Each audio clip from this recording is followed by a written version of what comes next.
ආරක්ෂාව පැත්තෙන් ගත්තොත් ලෝකයේ ඉතාම ඉහළම ආරක්ෂාවක් තියෙන රටක් වශයෙන් අපිට චීනය සලකන්න පුළුවන්. ළමයෙකුට යුනිවර්සිටි එකට සල්ලි ගෙවන්න වෙන්නේ ලෝකයේ තියෙන හොඳම යුනිවර්සිටි එකේ ඉඳන් ශ්‍රේණිගත කිරීමක් කරොත් ඒකේ පළවෙනි යුනිවර්සිටි 500 ඇතුළත තියෙනවා චයිනා යුනිවර්සිටි. ෆුල් ස්කෝලර්ෂිප් එකකින් කරලා අවසන් කරනවා නම් සමහරවිට කොච්චර විතර කාලයක් යනවද? නීත්‍යානුකූලව පාර්ට් ටයිම් ජොබ් එකක් කරන්න අවස්ථාවක් නැහැ. චයිනා ගිය ළමයෙක්ට පාර්ට් ටයිම් ජොබ් එකක් නෙමෙයි කරන්න තියෙන්නේ. බිස්නස් එකක් තමයි ළමයෙක් ගිහලා ඩෙවලොප් කරන්නේ. ෆුල් ස්කෝලර්ෂිප් එකක් අපිට චීනයේ තියෙන මොන යුනිවර්සිටි එකෙන්ද ගන්න පුළුවන්කම තියෙන්නේ? පිට එක්ක චීනයේ තියෙන හොඳ රෑන්කින් යුනිවර්සිටි 20ක් පමණ වැඩ කරනවා. පාඨමාලා 100කට ආසන්න ප්‍රමාණයක් තියෙනවා. ඒ විදිහට ඉගෙන ගන්න තියෙනවා නම් හොඳයි. චීනයෙන් බැහැපු හැටි අපේ නියෝජිතයෙක් ඇවිල්ලා තමයි ළමයා යුනිවර්සිටි එකට එක්කයි යන්නේ.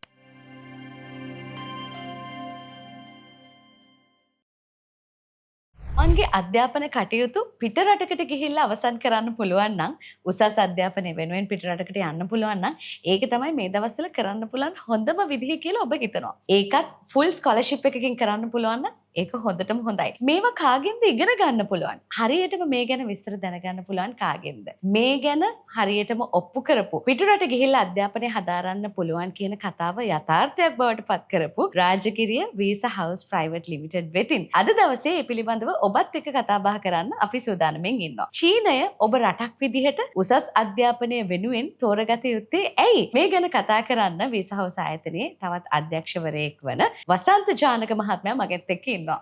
එතුමාගෙන් අහලා බලමු චීනයට ගිහිල්ලා කොහොමද ඔබේ උසස් අධ්‍යාපන කටයුතු සාර්ථකව නිම කරගන්නේ කියලා. ආයුබෝවන් ඔබතුමාට. ආයුබෝවන්. හැමෝම කතා කරනවා ෆුල් ස්කෝලර්ෂිප් ප්‍රෝග්‍රෑම් කියලා. ඇත්තටම මොකද්ද මේ ෆුල් ස්කෝලර්ෂිප් ප්‍රෝග්‍රෑම් එකක් කියලා කියන්නේ? ලංකාවේ දරුවන්ට මේ වෙද්දි අවස්ථාවක් උදා වෙලා තියෙනවා. චීනෙ ගිහිල්ලා තමන්ගේ උසස් අධ්‍යාපනය සම්පූර්ණයෙන්ම එහෙම නැත්නම් 100% සම්පූර්ණයෙන්ම නොමිලේ හදාරන්න අවස්ථාව. මේදී ළමයෙකුට යුනිවර්සිටි එකට සල්ලි ගෙවන්න වෙන්නේ නැහැ. එහෙම නැත්නම් යුනිවර්සිටි පේමන්ට් එකක් නැහැ. හොස්ටල් වලට තමන්ට මුදල් ගෙවන්න වෙන්නේ නැහැ. ඒ කියන්නේ ලිවිං කොස්ට් එකට තමන්ට වියදමක් යන්නේ නැහැ.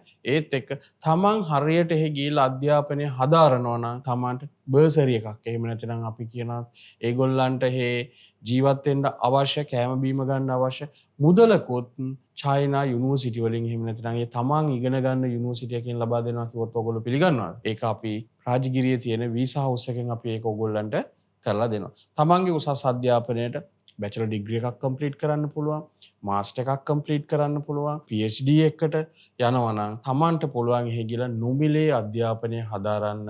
ඒකට අපි කියන ෆුල් ස්කෝලර්ෂිප් එකක් අරන් දෙනවා කියලා. තමන්ට ෆුල් ස්කෝලර්ෂිප් එකක් අරගෙන තමන්ගේ এডুকেෂන් එක කම්ප්ලීට් කරන්න පුළුවන්. අපි උදාහරණයකට ගත්තොත් තමන් බැචලර් ඩිග්‍රී එකකට යනවා නම් තමන්ගේ බැචලර් ඩිග්‍රී එක අවුරුදු 4යි.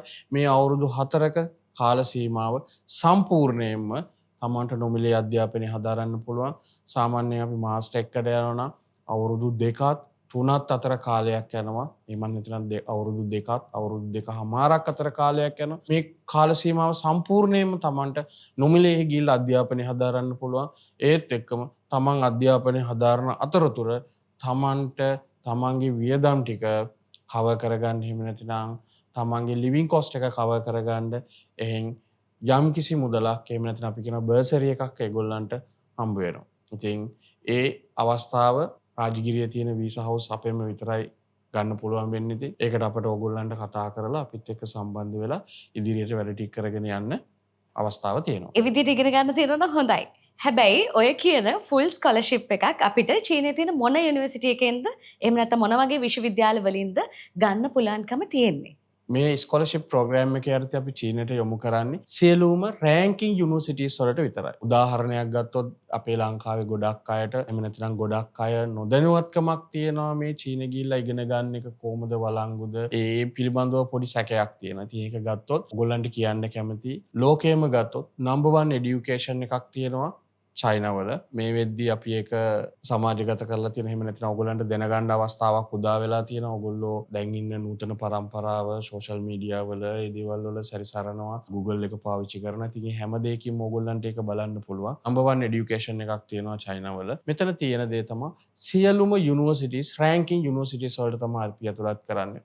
උදාහරණයක් අනුව මම ඔයගොල්ලන්ට මේක පැහැදිලි කරොත් අපි ලෝකයේ තියෙන විශ්වවිද්‍යාල ටික ශ්‍රේණිගත කිරීමක් කරොත් පළවෙනි යුනිවර්සිටිස් 500 ඇතුළේ. ඒ කියන්නේ ලෝකයේ තියෙන විශ්වවිද්‍යාල සියල්ලම අපි ශ්‍රේණිගත කරනවා. හොඳම යුනිවර්සිටි එකේ ඉඳන් ශ්‍රේණිගත කිරීමක් කරොත් ඒකේ පළවෙනි යුනිවර්සිටි එකේ ඉඳන් 500 යුනිවර්සිටි එක අතරට යද්දී ඒ යුනිවර්සිටි 500 ඇතුළත තියෙනවා චයිනා යුනිවර්සිටි 101ක්. ඒ කියන්නේ අපි එළියේ කට්ටිය හිතන් ඉන්නවා මේ අහවල් රට තමයි හොඳ, ඒ රටවල් වල තමයි හොඳම එඩියුකේෂන් එක තියෙන්නේ කියලා. නෑ. ඉතින් අපි උදාහරණයකට ගත්තොත් USA වගේ රටක තියෙන්නේ මේ 500 ඇතුලේ යුනිවර්සිටි 117ක් වගේ. UK වගේ රටක් අපි උදාහරණයක් වශයෙන් ගත්තොත් තියෙන්නේ යුනිවර්සිටි 37ක් වගේ තියෙන්නේ. ඉතින් ඒ සාධක ටිකම මං හිතන්නේ ප්‍රමාණවත් වෙනවා ළමයෙකුට මේ චයිනා එඩියුකේෂන් එක ගැන. චයිනා ගිහලා සියලුම ළමයි ඉගෙන ගන්නේ ඉංග්‍රීසි මාධ්‍යයෙන් තමයි ඉගෙන ගන්න. එතකොට එතනදී අමතරව ගිය සෑම ළමයෙකුටම චයිනා ලැන්ග්වේජ් එක ඉගෙන ගන්න ඕනි. ඉතින් අපි ගත්තොත් ලෝකයේ බලවත්ම රටක් චීනය කියන්නේ. ඉතින් චීන භාෂාව තමන් ඉගෙනගෙන තියෙනවා කියන්නේ ලෝකයේ මොන රටකට ගියත් අමතර භාෂා දැනුමක් වශයෙන් තමන්ගේ රැකියාවක් කරගන්න, එහෙම නැත්නම් වැඩි වැටුප් තලයකට යන්න, ඒ දේවල් උදා කරගන්න පුළුවන්. හොඳයි, ඔබ කිව්වා වගේම චීනය බලවත් රටක්. චීනයට ගිහිල්ලා ඉගෙන ගන්න කෙනෙක්ට සහ චීන භාෂාව දන්න කෙනෙක්ට මොන වගේ වටිනාකමක් ලැබෙනවද කියලාත් අපි දැන් කතා කරා. හැබැයි ඒ සඳහා ඔබටත් යම්කිසි ආකාරයක අධ්‍යාපන මට්ටමක් තියෙන්න ඕනේ. එතකොට චයිනා ගිහිල්ලා ඔබ මේ වගේ ෆුල් ස්කෝලර්ෂිප් එකක් ලබා ගන්න බලාපොරොත්තු වෙන කෙනෙක් නම් ඔබට මොනවද තියෙන්න ඕන ඇකඩමික් ක්වොලිෆිකේෂන්ස්? මොන වගේ අධ්‍යාපන මට්ටමක ඉන්න මොන වගේ සුදුසුකම් තියෙන දරුවෙක්ටද මේකට ඇප්ලයි කරන්න පුළුවන් වෙන්නේ? ඔව්. මෙතනදී අපි කාණ්ඩ කීපයක් යටතේ ශිශු දරුවෝ චීනයේ තියෙන ෆුල් ස්කෝලර්ෂිප් ප්‍රෝග්‍රෑම් එක සඳහා තෝරා ගන්නවා. මෙතනදී එක කාණ්ඩයක් වෙනවා බැචලර් ඩිග්‍රී සඳහා.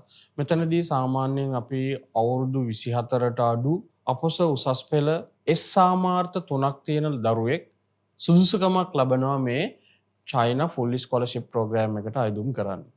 ඒත් එක්කම මාස්ටර් ඩිග්‍රී එකකට යන කෙනෙක් නම් සාමාන්‍යයෙන් අපි කියනවා අවුරුදු 28කට වඩා අඩු කෙනෙක් වෙන්න ඕනි. එතනදී තමන්ගේ පළවෙනි උපාධියේ GPA එක 2.8ක් වගේ තිබුණත් ප්‍රමාණවත්, එහෙම නැත්නම් 2.5ක් වගේ තිබුණත් ප්‍රමාණවත්. ඒ වගේ සුදුසුකමක් තමයි මෙතනදී බලන්නේ. මේ ෆුල් ස්කෝලර්ෂිප් කැටගරි එකට ළමයෙක්ගෙන් මූලික වශයෙන් බලන සුදුසුකම් දෙක, ඔය දෙක ඊට අමතරව ඉංග්‍රීසි භාෂාවේ දැනුම යම් තාක් දුරට ළමයෙකුට තිබිය යුතුයි. රාජගිරිය වීසා හවුස් ඔබ තෝරගන්නවා චීනයේ උසස් අධ්‍යාපන කටයුතු ටික කරන්න මේ ආයතනය හරහාම රට යන්න ඕනේ කියලා. චීනයට ගිහිල්ලා තමන්ගේ උසස් අධ්‍යාපන කටයුතු මේ විදිහට ෆුල් ස්කෝලර්ෂිප් එකකින් කරලා අවසන් කරනවා නම් සමහර කොච්චර විතර කාලයක් යනවද? බැචලර් ඩිග්‍රී එකකට යනවා නම් සාමාන්‍ය අපි කියන අවුරුදු 4ක් වගේ කාලයක් යනවා. මාස්ටර් ඩිග්‍රී එකකට යනවා නම් අපි කියන්නේ අවුරුදු 2-3 අතර කාලයක් යනවා. PhD එකකට යනවා නම් එතනත් අපි කියන්නේ සාමාන්‍යයෙන් අවුරුදු 2-3 අතර කාලයක් ළමයෙකුට ගත වෙනවා. ඉගෙන ගන්න පිටරටකට යනවා කිව්ව ගමන්ම අපිට එන පළවෙනි ප්‍රශ්නේ මෙහි ඉගෙන ගන්න ගමන් part time job එකක් කරන්න පුළුවන්ද? මම මේකට ඍජු පිළිතුරක් දුන්නොත් බෑ.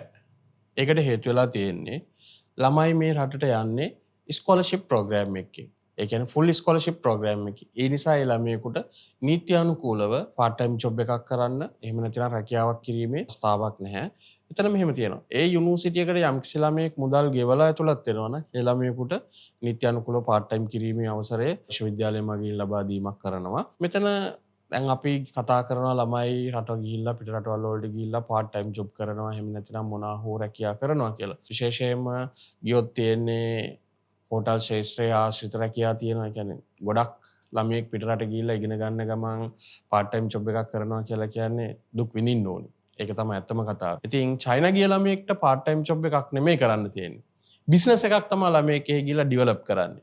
ඒ කියන්නේ පිරිමි ළමයෙක් ඒ රටට ගියොත් මේ පිරිමි ළමයා කරන දේ තමයි ලංකාවට ෆෝන් ඇක්සසරිස් එවනවා, ලැප්ටොප් ඇක්සසරිස් එවනවා. ඉතින් එයා එහෙ ඉගෙන ගන්න අතරේ part time job එකක් කරලා හම්බ කරනවට වඩා වැඩි මුදලක් උත්පාදනය කිරීමේ හැකියාව තියෙනවා තමන්ගේ බිස්නස් එකක් ඩෙවලොප් කර ගැනීම මගේ. ගැහැණු දරුවෙක් චයිනා රටට ඇතුළත් වුණා නම් ඒ ළමයා කරන්නේ ඒ රටේ ඉඳන් කොස්මැටික් ලංකාවට එවනවා, ඔන්ලයින් බිස්නස් එකක් කරනවා. එහෙම නැතිනම් සූස් ඒත් එක්කම රෙදි වර්ග ඔන්ලයින් ක්‍රමය හරහා තමන්ගේම ව්‍යාපාරයක් ගොඩනගා ගන්න එක තමයි මෙතෙක් කල් අපේ ගියපු ළමයි සිද්ධ කරගන්නේ. ඉතින් part time job එකක් කරාට වඩා හොඳ ආදායමක් ඒ හරහා ළමයි සුව පහසුව මුදල් සොයා ගැනීමක් සිදු කරනවා. චීන ගිහිල්ලා Tamanගේ උසස් අධ්‍යාපන කටයුතු හදාරනකොට චීන භාෂාව දැනගෙන ඉන්න ඕනේද? අපිට පුළුවන් ද ඉංග්‍රීසි භාෂාවෙන් මේක හදාරන්න? හැබැයි චීන ජීවත් වෙනකොට චීන භාෂාව දැනගන්න ඕනේද? මේ ගැනත් පොඩි ගැටලුවක් තියෙනවා. අපිට දෙන්නකෝ උත්තරයක් ඒ සම්බන්ධයෙන් ඔබතුමා. ඔව්. මේ හැම විශ්වවිද්‍යාලයකම තමන්ගේ අධ්‍යයන කටයුතු සිදු කරන්නේ ඉංග්‍රීසි මාධ්‍යයෙන්.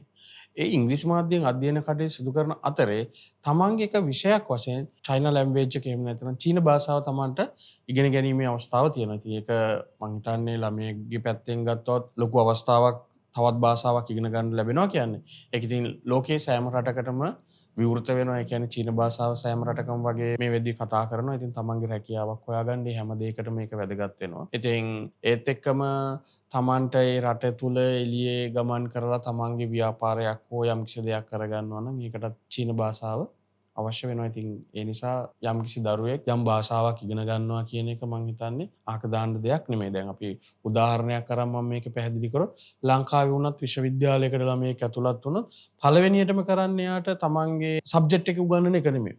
මාස 3ක වගේ ඉංග්‍රීසි කෝස් එකක් උගන්වනවා.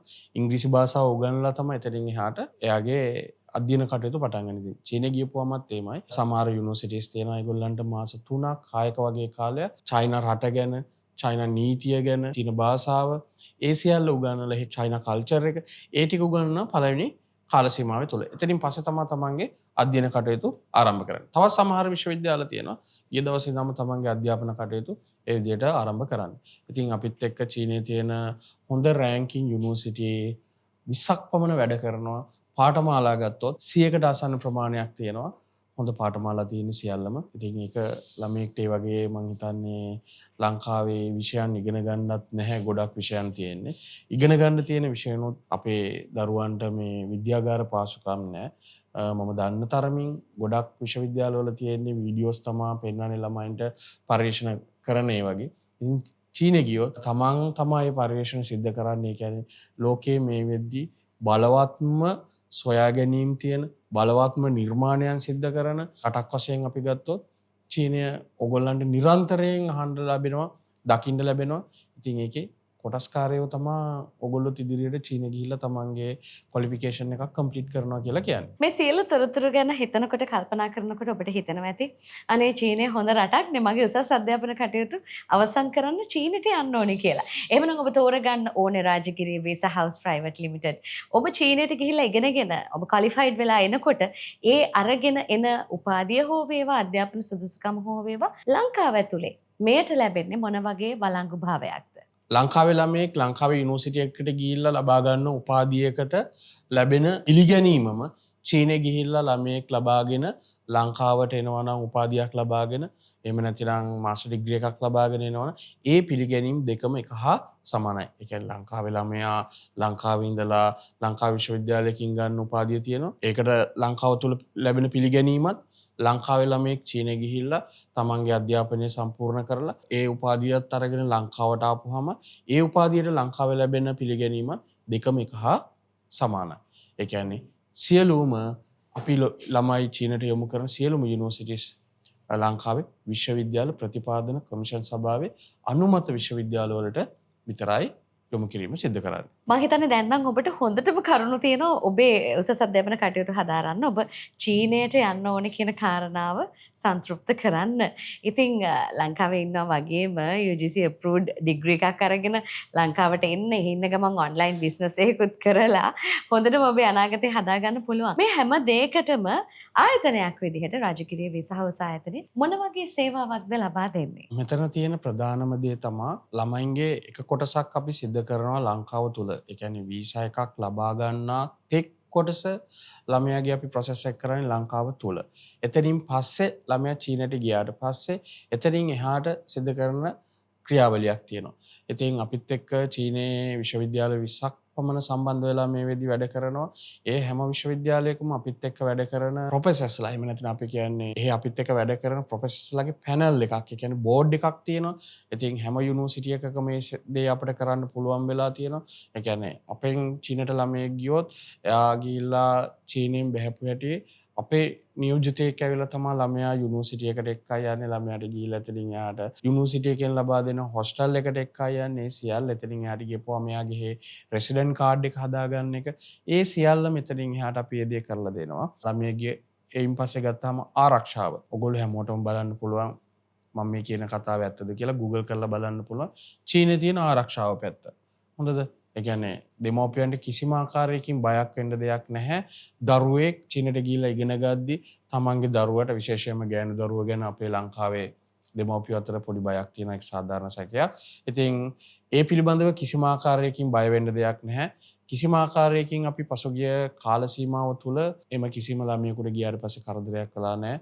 ඒකට හේතුලා තියෙන්නේ ආරක්ෂාව පැත්තෙන් ගත්තොත් ලෝකයේ ඊටාම ඉහළම ආරක්ෂාවක් තියෙන රටක් වශයෙන් අපිට චීනය සලකන්න පුළුවන්. ඔබත් ඔබේ උසස් අධ්‍යාපනය ගැන හීන දකින කෙනෙක් නම් ඔබත් චීනයට යන්න ඕනේ මගේ උසස් අධ්‍යාපන කටයුතු අවසන් කරන්න කියලා හිතන කෙනෙක් නම් ඒකත් ෆුල් ස්කෝලර්ෂිප් එකකින් කරන්න බලාපොරොත්තු වෙන කෙනෙක් නම් ඔබ කොහොමද වීසා හවුස් ආයතනය සම්බන්ධ කරගන්නේ? Rajagiriya visa house private limited සම්බන්ධ වෙන ආකාරයත් අපි මතක් කරමු. වීසා හවුස් ආයතනය අපේ සම්බන්ධ කරගන්න පුළුවන් ක්‍රම කීපයක් තියෙන එකක් තමයි දුරකථන මාර්ග ඔස්සේ අපේ පැය 24 පුරාම ක්‍රියාත්මක වන හොට්ලයින් නම්බර් එකක් තියෙනවා. 074යි 200යි 88යි 52 කියන නම්බරය. ඊට අමතරව තියෙනවා අපේ ස්ථාවර දුරකථන අංකයක් තියෙනවා. මේ දුරකථනය අපේ කාර්යාලය වේලාවන් තුලදී පමණයි ක්‍රියාත්මක වෙන්නේ. 0114යි 472යි 472. ඊට අමතරව WhatsApp කරා ළමයින්ට අපිව සම්බන්ධ කරගන්න පුළුවන්. ඊට අමතරව Facebook කරා අපිව සම්බන්ධ කරගන්න පුළුවන්. TikTok කරා අපිව සම්බන්ධ කරගන්න පුළුවන්. Instagram හරහා සම්බන්ධ කරගන්න පුළුවන්. ඊට අමතරව අපේ වෙබ්සයිට් එක හරහා සම්බන්ධ කරගන්න පුළුවන්. ඒ සියල්ලම අපි ඕගොල්ලෝ වෙනුවෙන් උදා කරලා දීලා තියෙනවා. කාර්යක්ෂම සේවාවක් අපි ලබා දෙන්න. ඊට අමතරව සෑම දරුවෙකුටම අපේ රාජගිරිය පිහිටි කාර්යාලයට එන්න පුළුවන්. එතනදී අපි කියන දෙයක් තමයි තමන්ට රස්ති අදුවකින් තොරව තමන්ගේ වැඩ කටයුතු ටික සාකච්ඡා කරගන්න අවශ්‍ය නිසා කලින් අපිට කතා කරලා අපොයින්ට්මන්ට් එකක් එහෙම නැත්නම් අපි කියන වෙලාවක් වෙන් කරගෙන ඒම තමයි හොඳම විදිය. චීනය ෆුල් ස්කෝලර්ෂිප් එකකින් චීනයට ගිහිල්ලා Tamanගේ උසස් අධ්‍යාපන කටයුතු හදාරලා එන්න ඕනේ කියලා ඔබට හිතෙනව නේද? එහෙනම් ඔබ තෝරගන්න ඕනෙම Rajagiriya visa house private limited. ඔබට කතා කරන්න පුළුවන් 0114යි 472යි 472. 0114යි 472යි 472 දුරකථන අංකයට. ඒ වගේම ඔබට පුළුවන් 074යි 200යි 88යි 52. 074යි 200යි 88යි 52 කියන දුරකථන අංකයට ඇමතුමක් දෙන්න. එහෙම නැත්නම් ඔබට පුළුවන් රාජගිරිය වීසා හවුස් එකට ඇවිල්ලාම කතා කරලා කොහොමද ඔබ ෆුල් ස්කෝලර්ෂිප් එකකින් චීනයට ගිහිලා තමන්ගේ උසස් අධ්‍යාපන කටයුතු අවසන් කරන්න කියලා අහගන්න. ඉතින් හරි පාරෙන් හරි විදිහට වීසා ගන්න රාජගිරිය වීසා හවුස් එකටම එන්න.